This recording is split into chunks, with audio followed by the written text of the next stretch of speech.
Hey everyone, Dan Weintraub here, danweintraubcoaching.com, or if you go to Amazon, Dan Weintraub Books. It was sunny today. I'm up in New Hampshire. I've been in New Hampshire now for almost a month. I make my home in Los Angeles, and I woke up this morning and I was like, oh, the sun. And so I ran outside with my coffee, but the sun has gone away. I need the sun. The sun for me is critical to my neurophysiological sense of well-being. But what I wanted to talk about today is I wanted to talk about what happens when our nervous systems and our neurological systems become more rigid. And my glasses get crooked. A lot of that transpires as we get older because we become increasingly habituated to, conditioned to, used to, familiar with a certain state of being, a certain neurophysiological state of being.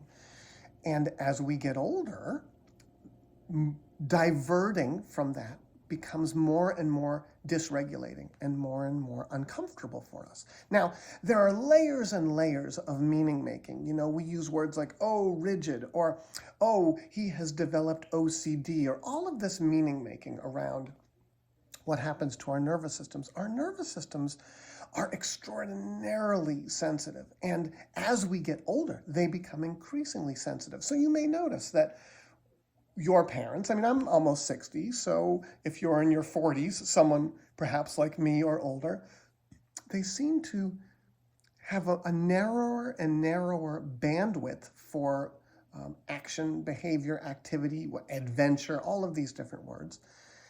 And they seem to live within more circumscribed boundaries of daily activity.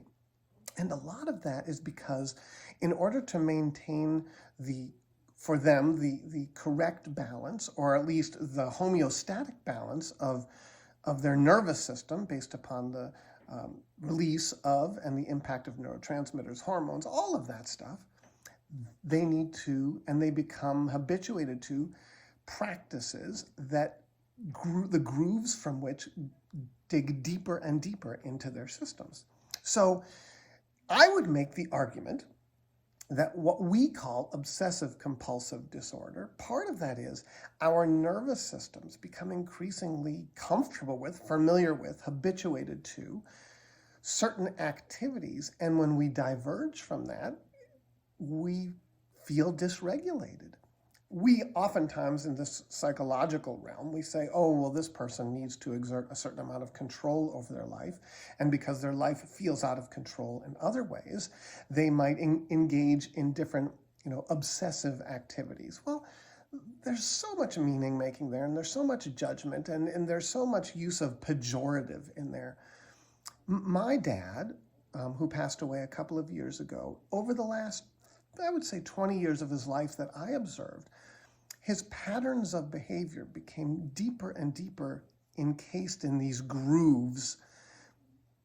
When I look back, I kind of understand that, well, that's just how his nervous system felt okay. That's how he felt okay. Can we push back against that? Of course we can push back against that. Can we engage in practices, daily practices, that maybe push those boundaries so that we are inviting our nervous systems to shift a little bit? Absolutely. And those practices, when you and I work together, are things that we can talk about and experiment with. If we're looking, if we are, as we get older, still habituated to adrenaline and cortisol, if that's our homeostatic center and it's unhealthy for us, we can push back against that by engaging in practices that nudge us away from those places, those neurophysiological places. But understand that as we get older, it gets more challenging. So we don't lead with psychology. We lead with physiology. And if we look at this from the perspective of the neurophysiological, it makes perfect sense that as individuals grow older and become more used to a certain internal experience, it gets more challenging to push back against that. Anyway, it's fascinating. And I would encourage you, if you're getting older, or I would encourage you if your family members are getting older and you see them becoming more and more, in these boundaries of behavior, to consider, well, could I do some neurohacking and maybe push the boundaries a little bit and see how that feels? If it doesn't feel good, and if that sort of homeostatic center for you neurophysiologically or for them is not self-defeating or self-negating or self-sabotaging, and it's kind, and I mean that in sort of this big picture kind of kind to the world, well, what's there to push back against? But if it feels more and more as if the boundaries of the world get tighter and tighter, and we're not able to live the life that we kind of would like to live because it feels really dysregulating, well, then it might be time to look at some practices and discuss ways to push back against those increasingly reified and habituated states.